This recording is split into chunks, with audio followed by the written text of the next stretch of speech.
اکثر لوگ نماز کسی بھی مسجد اور کسی بھی امام کے پیچھے پڑھتے ہیں، کیا یہ جائز ہے؟ بالکل جائز نہیں ہے۔ سنی امام دیکھنا چاہیے، بد عقیدہ وہابی کے پیچھے نماز نہیں ہوتی، اس لیے کہ اس کے بعد ایمان ہی نہیں ہے۔ اور اس کی دلیل میں بارہا کئی جلسوں میں دے چکا ہوں، پتہ نہیں اللہ جانے کب ہماری قوم کو سمجھ میں آئے گا۔ امام حسین کا ہم نام لیتے مگر امام حسین کی سیرت ہی نہیں دیکھتے۔ 22,000 یزیدیوں کے پیچھے کربلا میں امام نے نماز نہیں پڑھی، 72 لوگوں کے ساتھ الگ جماعت بنائی اور درد دیا کہ بڑی جماعت مت دیکھو، امام کا عقیدہ دیکھو، امام صحیح ہے تو پڑھو ورنہ چھوڑ دو۔ تو بڑی جماعت کا روب مت دکھائیں کوئی۔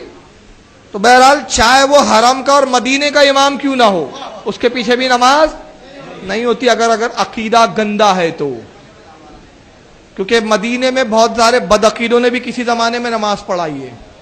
میں اس تعلق سے ایک آپ کو روایت سنا بھی دیتا ہوں، بڑی پیاری روایت ہے۔ حضرت عثمان غنی کی شہادت ہوئی، بلوائیوں نے قبضہ کر لیا۔ بلوائی کون تھے؟ عثمان غنی کے قاتل۔ مسجد نبوی میں بلوائیوں کا امام نماز پڑھاتا ہے۔ لوگ حضرت علی کے پاس آئے، کہا کہ آپ کیا حکم دیتے ہیں، ہم بلوائیوں کے امام کے پیچھے نماز پڑھ لیں جو حضرت عثمان کے قاتل ہیں؟ تو مولا کائنات نے کہا اس زمانے کے لیے میں نے رسول اللہ کی حدیث سنی ہے کہ سرکار نے ارشاد فرمایا کہ اگر ایسا وقت آئے کہ میرے مصلی پر ظالم مسلط ہو جائے تو اے علی تو گھر میں نماز پڑھنا، اللہ تجھے جماعت کا ثواب عطا کرے گا۔ تو وہ تو عثمان کے قاتل تھے، یہ تو کمبخت ایمان کے قاتل ہے، یہ تو اس سے برے ہیں، اس سے بدتر ہے، یہ تو ان کے پیچھے نہیں ہوں گی۔ اور خوارج آج بھی موجود ہیں، جو آج بھی خوارج کی نشانی ہوگی کہ مسلمانوں کی تکفیر کریں گے۔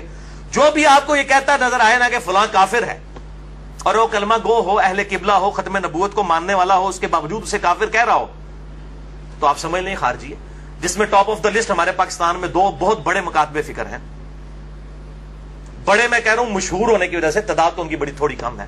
نمبر 1 یہ جماعت المسلمین والے، اور نمبر 2 یہ کیپٹن عثمانی پارٹی، برزہی گروپ، جو سب کو کافر اور مشرک ڈکلیئر کرتے ہیں۔ تو یہ آج بھی خوارج موجود ہیں، ہم یہ نہیں کہتے کہ خوارج موجود نہیں ہے، لیکن جو ہے ان کو کہیں نا۔ اب بریلوی کا دیوبندی کو کہنا، دیوبندی کا اہل حدیث کو اہل حدیث کا، ان کو شیعہ کا ان کو، ان کا شیعہ کو، یہ تو غلط بات ہے۔ تو یہ میرے بھائیوں تصویر کا ایک رخ تھا۔ اب ذرا تصویر کا دوسرا رخ بھی دیکھیں جو یہ لوگ چھپاتے ہیں، کہ ایک طرف تو یہ صحابہ کی تکفیر کر رہے ہیں اور صحابہ سامنے موجود ہیں۔ مولا علی علیہ السلام نے ایز اے لاسٹ ریزارٹ ان کے ساتھ قتال بھی کیا جب انہوں نے مسلمانوں کو قتل کرنا شروع کیا۔ لیکن آپ اہل سنت اہل تشیع دونوں کی تاریخ کی کتابیں اٹھا کے دیکھیں، مولا علی نے ان کے جنازے بھی خود پڑھائے، ان خوارج کے جو مولا علی کو کافر کہتے تھے۔ آج کہتے ہیں جی فلاں صحابہ کو کافر کہتے ہیں، ان کو قتل کر دو۔ تو میں یہ پوچھتا ہوں کہ جو مولا علی علیہ السلام کو منہ پر کافر کہتے تھے، ان کو تو مولا علی نے کافر نہیں کہا، اور کہا ہمارے بھائی تھے، بھگوڑے ہو گئے، ان کے جنازے پڑھائے، ان کی عورتوں کو لونڈیاں نہیں بنایا، اور قتال بھی آخری ریزورٹ کے طور پر کیا جب انہوں نے مسلمانوں کو قتل کیا۔ ورنہ مولا علی نے کہہ دیا تھا کہ تم میری سلطنت میں رہو، جس طرح باقی مسلمانوں کو بیت المال سے حصہ ملتا ہے تمہیں بھی ملے گا۔ لیکن جب انہوں نے مسلمانوں کو قتل کرنا شروع کیا تو ایز اے لاسٹ ریزارٹ مولا علی رضی اللہ تعالیٰ عنہ علیہ السلام نے تلوار اٹھائی، اور اس کی بشارتیں اس میں موجود ہیں ریسرچ پیپر کے اندر کہ آپ صلی اللہ علیہ وسلم نے فرمایا تھا کہ قرآن حکیم کو منوانے کے لیے جس طرح مجھے کافروں کے خلاف قتال کرنا پڑا ہے، میرے صحابہ میں ایک خوش نصیب وہ بھی ہے جسے مسلمانوں کے خلاف قتال کرنا پڑے گا قرآن کو منوانے کے لیے۔ ابو بکر اور عمر بھی موجود تھے، انہوں نے پوچھا یا رسول اللہ ہم ہیں؟ آپ نے فرمایا نہیں، بلکہ وہ شخص جو میری جوتیاں گانٹ رہا ہے۔ آپ صلی اللہ علیہ وسلم کی جوتیاں اس وقت سیدنا علی گانٹ رہے تھے۔ صحابہ دوڑے مولا علی رضی اللہ تعالیٰ عنہ علیہ السلام کی طرف اور کہا کہ آپ کے بارے میں نبی صلی اللہ علیہ وسلم نے اتنی بڑی پریڈکشن فرمائی ہے۔ تو مولا علی مسکرا پڑے، جسے صحابہ کہتے ہیں ہم سمجھ گئے کہ آپ کو پتا تھا یہ کہ میں نے آن دا بہاف آف پروفٹ ان لوگوں کے خلاف قتال کرنا ہے۔ اور یہ حدیث الحمدللہ صحیح سند کے ساتھ مسند امام احمد میں جلد 3 صفحہ 82 پر 11790 ہے، اور اسی طریقے سے سنن نسائی الکبریٰ میں 8457 نمبر ہے، صحیح سند کے ساتھ الحمدللہ یہ حدیث موجود ہے۔ یہ کربلا والے میرے ریسرچ پیپر میں نے ڈالی ہوئی ہے۔ تو یہ دوسرا میں آپ کو کنٹراسٹ بتا رہا ہوں۔ اسی طریقے سے اسی ریسرچ پیپر میں نے وہ روایت ڈالی ہے 24 نمبر پر کہ المصنف ابن ابی شیبہ میں انٹرنیشنل نمبر کے مطابق 37,942 نمبر اثر ہے کہ مولا علی علیہ السلام سے خود پوچھا گیا کہ بتائیے کہ یہ خوارج جو ہیں کیا یہ مشرک ہے جو آپ کو مشرک اور کافر کہتے ہیں؟ آپ نے فرمایا یہ مشرک نہیں ہے، یہ شرک سے ہی تو بھاگے ہیں، یہ اس لیے مجھ سے دور ہوئے کہ انہیں یہ گمان ہوا کہ میں غلط ہوں، میں شرک میں مبتلا ہو چکا ہوں. انہوں نے اپنے گمان میں یہ سمجھا یہ شرک سے بھاگنے کے لیے انہوں نے کیا, مشرک نہیں ہے. پھر پوچھا گیا کیا منافق ہے؟ تو سیدنا علی نے کہا یہ تو اتنی لمبی لمبی نمازیں پڑھتے ہیں, قرآن تو کہتا ہے منافق تو بڑا تھوڑا اللہ کا ذکر کرتے ہیں, یہ منافق بھی نہیں ہے. اندازہ کریں آپ, یہ آپ دیکھیں پازیٹو, جس کو کہتے ہیں نا پازیٹو اپروچ, حسن ظن. کہا ہمارے بھائی تھے بگوڑے ہو گئے. میں یہی کہتا ہوں کہ یہ آج بھی جب کسی کے ساتھ اختلاف ہو تو آپ زیادہ سے زیادہ یہ کہہ دیا کریں کہ ہمارے بھائی تھے بگوڑے ہو گئے, بجائے کہ آپ کفر و شرک کے فتوے لگانا شروع کر دیں. یہ سیدنا علی آپ دیکھیں کیا پازیٹو ان کی اپروچ تھی. تو یہ نہیں وہ بتاتے ہیں کہ بھائی خوارج کے بارے میں, خوارج وہ کہتے ہیں اور قتل کرو, یہ نہیں بتاتے خوارج کے بارے میں سیدنا علی کا ایٹیچیوڈ کیا تھا. اچھا, اسی طریقے سے ابن عمر رضی اللہ تعالیٰ عنہ کا جو قول پیش کرتے ہیں صحیح بخاری 6930 نمبر حدیث کی ہیڈنگ سے, کہ ابن عمر کہتے تھے جی خوارج بدترین مخلوق ہے, کہ یہ کافروں کے بارے میں جو آیات نازل ہوئی مسلمانوں پر چسپاں کرتے ہیں. لیکن اس تصویر کا ایک دوسرا رخ بھی موجود ہے. وہ انڈیا میں ایک وہ جھوٹا انسان آج کل انہوں نے اٹھایا بریلویوں نے, فاروق رضوی. وہ روایتیں ہیں جی وہ غریب کٹھی کر کر کے تو بیان کر رہا ہوتا ہے. یہ فاروق رضوی کو بھی میں یہ علمی طور پر جواب دے رہا ہوں, اینٹی وینم, کہ میرے بھائی اس کو بھی پڑھ, یہ بھی چیزیں موجود ہیں کہ ابن عمر کا اگر وہ قول ہے نا خوارج کے بارے میں تو یہ بھی موجود ہے, جو میں نے اپنے اس ریسرچ پیپر میں واقعہ کربلا کا حقیقی پس منظر 72 صحیح الاسناد حدیث کی روشنی میں 24 نمبر پہ ڈالا ہے. اور سنن کبری البیہقی میں, سنن کبری البیہقی میں انٹرنیشنل نمبر کے مطابق 5088 نمبر ہے کہ ابن عمر خوارج کو سلام بھی کیا کرتے تھے, حالانکہ وہ اس وقت مسلمانوں کو قتل کر رہے تھے. اور ابن عمر فرمایا کرتے تھے کہ جب تک خوارج کی مسجدوں سے حی علی الصلاح حی علی الفلاح کی آوازیں آئیں گی, ہم ان اذانوں کا جواب بھی دیں گے, ان کے پیچھے نمازیں بھی پڑھیں گے, ان کے سلام کا بھی جواب دیں گے, لیکن جب ہمیں یہ کہیں گے کہ ہم اپنے مسلمان بھائیوں کو قتل کریں پھر ہم ان کا ساتھ نہیں دیں گے. یہ ابن عمر خوارج کو بدترین مخلوق سمجھتے تھے. تو ابن عمر تو خوارج کے پیچھے نماز بھی پڑھتے تھے. کیا یہ بریلوی مکتبہ فکر کے لوگ, خصوصاً یہ فاروق رضوی جو پارٹی ہے, یہ تو لیکچر ریکارڈ کروا رہا ہوتا ہے کہ امام کعبہ کے پیچھے نماز نہیں ہوتی ہے, ابن عمر خوارج کے تو یہ تو خارجی ہیں. تو میں پوچھتا ہوں کہ ابن عمر تو خوارج کے پیچھے نماز بھی پڑھتے تھے, آپ ابن عمر کو نہیں مانو گے؟ اگر تم خوارج ہی سمجھتے ہو اہل حدیث کو تو نمازیں تو ان کے پیچھے پڑھو, ان کے سلام کا جواب تو دو.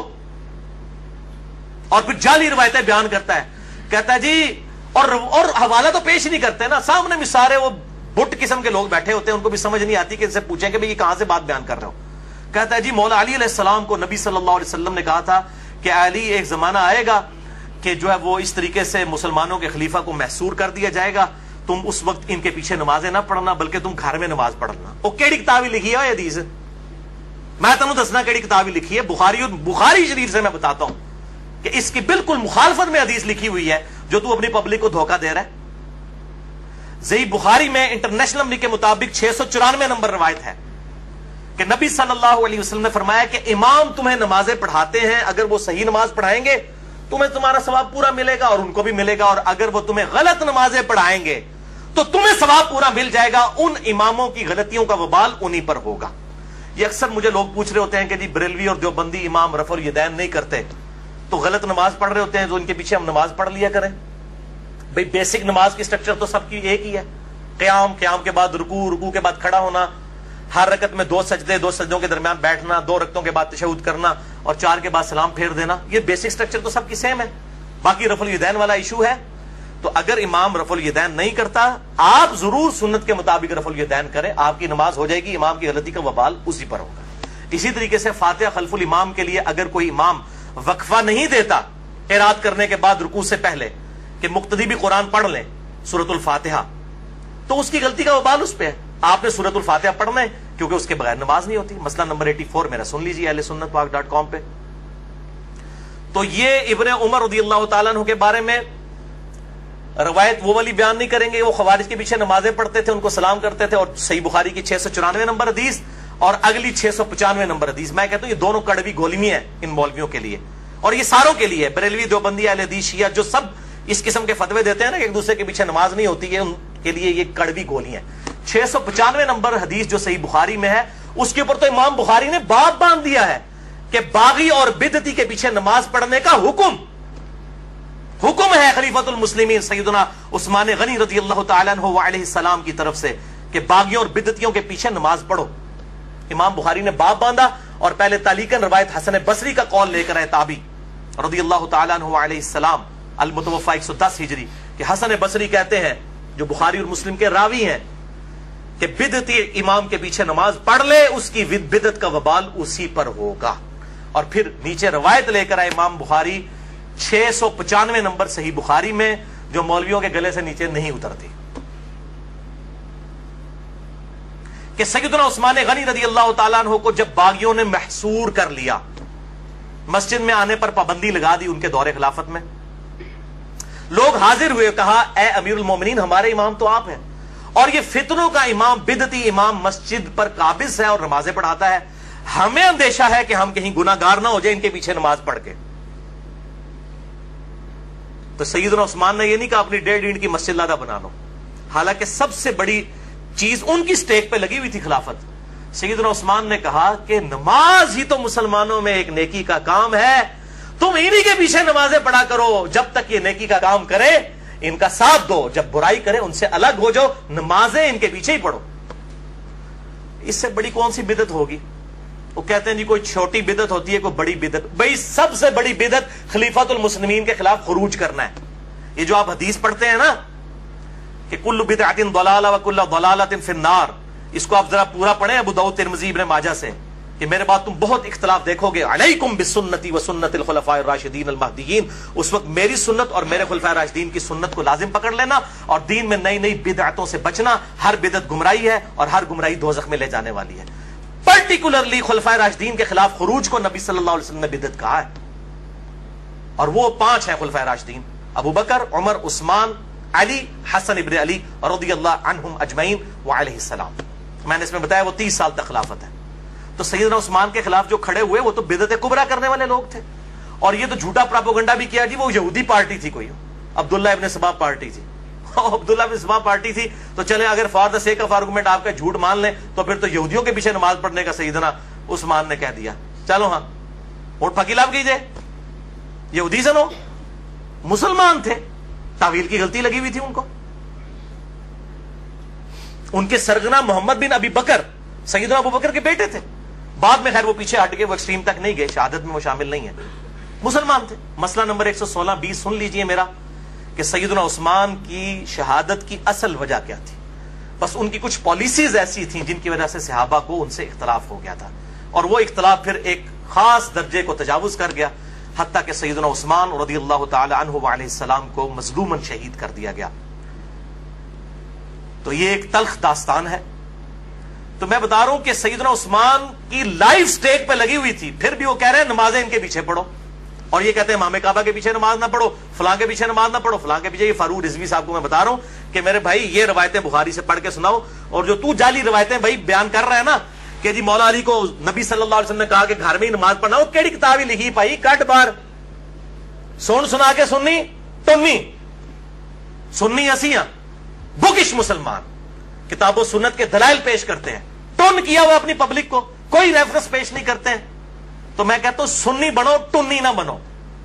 یہ ٹنی ہے, سن سنا کے سننی صحیح سنی بنو, کتاب و سنت کے منہج کے مطابق چلو.